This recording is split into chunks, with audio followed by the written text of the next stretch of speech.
তোমাদের একটা গল্প শোনাই। তুমি প্রেম করো? না কেন করবা না? তুমি করো করে ভাই।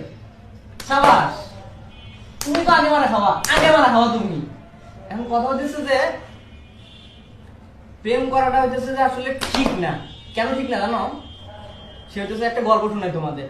অনেক আগে একজন প্রেম করতো মনে করো যে প্রেম করে এই যে তোমরা যেরকম অ্যালার্ট আছো, ও সবসময় এরকম অ্যালার্ট থাকতো। অ্যালার্ট থেকে মনে করো যে ইয়া করতো, সে নদীর ধারে বাদাম খাওয়াইতো। কিন্তু ওর একটা সমস্যা, মধ্যবিত্ত পরিবারের ছেলে, রেস্টুরেন্টে নিয়ে যেতে পারতো না।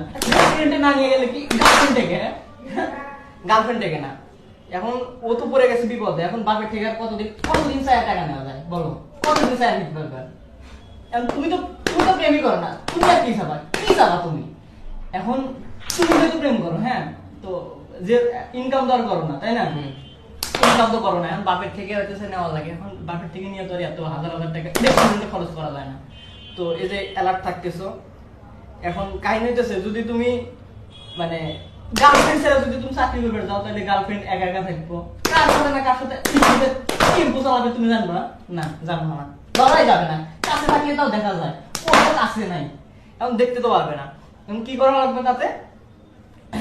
যে খোঁজ খবর নেওয়া লাগবে। এখন যদি ও ছেড়ে চলে যায়, তাহলে আবার আবার আবার সেই ভেজাল শেষ নাই।